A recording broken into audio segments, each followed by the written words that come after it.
আসসালামু আলাইকুম ও রহমতুল্লাহি অবরকাতুহু। সম্মানিত শিক্ষার্থী বন্ধুরা, আশা করছি আল্লাহর রহমতে আপনারা সকলে ভালো আছেন। আজকে আমরা একেবারে আমাদের ছোট্ট বন্ধুদের জন্য ধারাবাহিক ক্লাসের 24 নাম্বার ক্লাসটি নিয়ে আপনাদের সামনে উপস্থাপন করার জন্য প্রস্তুতি গ্রহণ করেছে।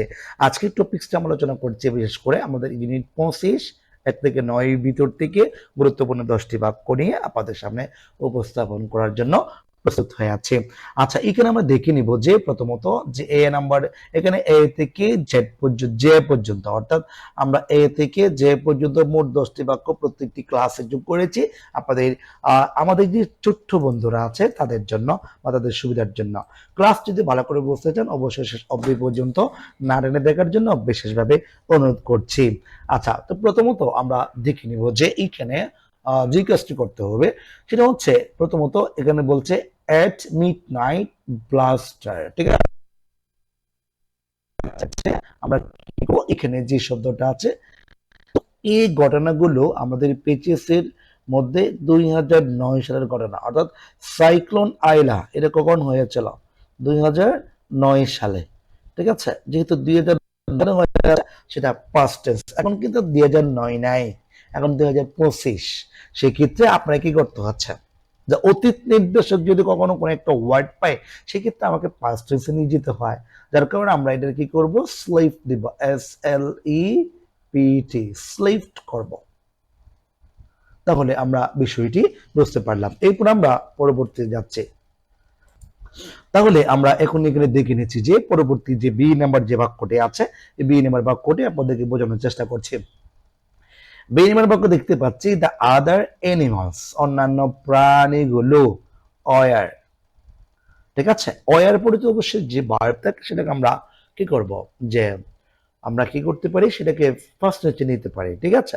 তবে আরেকটি বিষয় হচ্ছে, সাবজেক্ট যদি একটিভ ডোয়ার হয় বা একটিভ বা ডোয়ার হয় সেক্ষেত্রে কিন্তু ভার্বের সাথে আইএনজি হয়। যেহেতু বলছে আদার, অন্যান্য প্রাণীগুলো যেহেতু নিজে নিজে কাজ করার ক্ষমতা থাকে, আমরা যেহেতু অয়ার আছে এরপরে আমরা চাইলে কি করতে পারি, ভার্বের সাথে আইএনজি যোগ করতে পারি, ঠিক আছে? ওয়েটিং করতে পারি। আচ্ছা, এরপর আমরা পরবর্তী সি নাম্বার দেখবো, সাডেনলি, হঠাৎ করে, দ্য জার কলসটি to the ground and it broke, এখানে একটা কি আছে, ফল আছে, ঠিক আছে? আমরা এখন কি করতে পারি, যেহেতু পাস্ট টেন্সের কথা বলেছে, ফল তো V1, আমরা এটা কি করতে পারি, ফেল দিতে পারি, ঠিক আছে? ফেল, তার মানে V2 করতে পারি। এরপর আমরা ডি নাম্বার দেখবো। ডি নাম্বার দেখতে পাচ্ছি, দ্য এনিমালস, প্রাণীগুলো, বাট, কিন্তু বা তবে, they couldn't find any of pitches charts, ঠিক আছে? এখানে আমরা একটা জিনিস দেখতে পাচ্ছি যে আমাদের শূন্যস্থানে মূলত, যে এখানে শূন্যস্থান আমরা দেখতে পাচ্ছি না, শূন্যস্থান নাই, ঠিক আছে? আমরা শূন্যস্থানটা হয়তো এই দিকে থাকতে পারে, তা আমরা এখানে কি করতে পারি, যে চান্স হবে, যদি আমরা এখানে কখনো কোথাও, যেমন এখানে বাট, এখানে আছে এনিমাল আছে, তারপরে দে কুডন্ট ফাইন্ড আছে এনি অফ দ্য চান্স, তাহলে এখানে থাকতে পারে, এদিকে থাকতে পারে শূন্যস্থানটা। তো আমরা এই ক্ষেত্রে এটা কোন টেন্সে নিয়ে যাব, পাস্ট টেন্সে চান্স করব। এরপর আমরা ই নাম্বার দেখবো। ই নাম্বার দেখতে পাচ্ছি, it was too dark and the pieces, এখানে বি বলেছে, ঠিক আছে? ই নাম্বারটা যেহেতু ই বলেছে, আমরা জানি কি যেহেতু পাস্ট টেন্সে আছে, আর এখানে বলছে ডার্ক এন্ড পিচেস, অর্থাৎ বহু বচন করেছে, তো আমরা পাস্ট টেন্সের ক্ষেত্রে বহু বচনে আমরা কি বসাই, অয়ার বসাই। তার মানে এই বি ভার্বের মধ্যে আমরা পাঁচটি শব্দকে জানি। একটা হচ্ছে am is are, am is are, was were, ঠিক আছে? Was were. তো আমরা জানি কি এখান থেকে এম ইজ হচ্ছে প্রেজেন্ট টেন্স ইউজ করে, আর ওয়াজ অয়ার হচ্ছে পাস্ট টেন্স ইউজ করে। তাহলে আমরা বিষয়টি ক্লিয়ার করলাম। এরপর আমরা পরবর্তী এফ নাম্বার দেখব। এফ নাম্বার আমরা দেখতে পাচ্ছি যে এখানে এফ নাম্বারে যে লেখা আছে, all the animals were very tired, সকল প্রাণীগুলো খুব টায়ার্ড, মানে ক্লান্ত, ফ্রম হতে, ফর দ্য ভয়াচেস, ঠিক আছে? এখানে বলছে লোক, মানে তাদেরকে দেখতে কেমন জানি কি হচ্ছে, যে একটু ক্লান্ত ক্লান্ত লাগছে তাদের কণ্ঠ শুনে। তো আমরা জানি কি এখানে যেটা ফ্রম আছে এটা হচ্ছে প্রিপোজিশন, টু ব্যতীত সকল প্রিপোজিশনের পরে ভার্বের সাথে আইএনজি হয়, তার মানে এটা কি হবে, লুকিং হবে, লুকিং, ঠিক আছে? লুকিং হবে। তাহলে আমরা বিষয়টি বুঝতে পারলাম।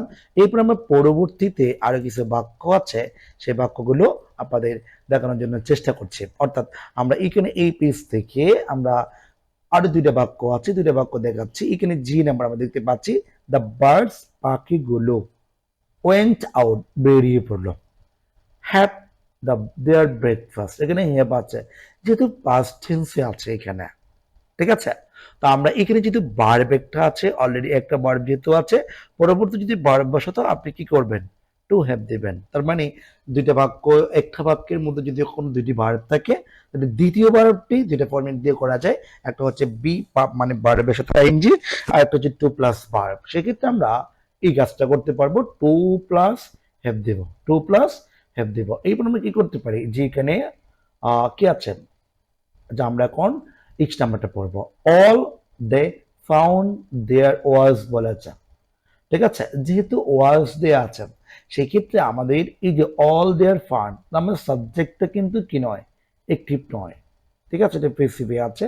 সেই ক্ষেত্রে আমরা কি করব, এই যে ওয়াজের পরে যেটা ভার্ব বসবে প্যাসিভের ক্ষেত্রে সেটা অবশ্যই বি দিয়ে করতে হবে। তার মানে ব্রেকের বি টু হচ্ছে ব্রোকেন, ঠিক আছে। আমরা বিষয়টি বুঝতে পারলাম।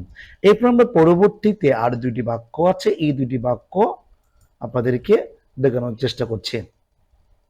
দুটি বাক্য দেখতে পাচ্ছি আমরা, একটা হচ্ছে আই নাম্বার আর একটা হচ্ছে জে নাম্বার, ঠিক আছে। এখানে আই নাম্বারে বলছে দে হিয়ার, তারা শুনেছিল, আ বিউটিফুল সং, একটি চমৎকার গান, ঠিক আছে। এখানে কিন্তু হেয়ারটা কিন্তু ভার্ব। তো পরবর্তী যদি আরেকটি ভার্ব ব্যবহার করতে হয়, একটু আগে বলেছিলাম আপনাদেরকে আমরা দুটি ফরম্যাট দিয়ে করা যায়। তো সেই ক্ষেত্রে আমরা এটা চাইলে টু কাম দিতে পারবো, টু কাম, ঠিক আছে। আমরা চাইলে এটাকে কামিং করতে পারবো, কামিং, ঠিক আছে, কামিং। আমরা দুটি যদি আনসার করি অবশ্যই কোন একটা আনসার গ্রহণ করবে, আপনি কোন একটা বসাবেন, দুটি বসানোর প্রয়োজন নাই। আচ্ছা, এরপর আমরা কি করবো, যে নাম্বার দেখবো। যে নাম্বারে আমরা দেখতে পাচ্ছি এখানে লেখা আছে দ্য এনিমালস, ঠিক আছে, লুকড আপ বলেছে, এন বলেছে। আমরা জানি কি এখানে একটা সি শব্দ দেয়া আছে, সি শব্দটা। তো আমরা যদি এখানে যেহেতু লুকড আপ বলেছে, ফার্স্ট টেন্সে করেছে, আপনি দেখবেন এন যুক্ত শব্দের আগে যেই ভার্বটি ফরম্যাট, যেই ফরম্যাটে থাকবে এন্ড এর পরেও আপনাকে ওই ফরম্যাটে নিয়ে যেতে হবে। এটা যেহেতু বি টু আছে, ঠিক তো এটাকেও আপনাকে বি টু করতে হবে। তাহলে আমরা বিষয়টি ক্লিয়ার করলাম। তো আজকে ক্লাসটি এখানে শেষ করছি। সবাই ভালো থাকবেন, সুস্থ থাকবেন। আসসালামু আলাইকুম ওয়া রাহমাতুল্লাহি ওয়া বারাকাতুহু।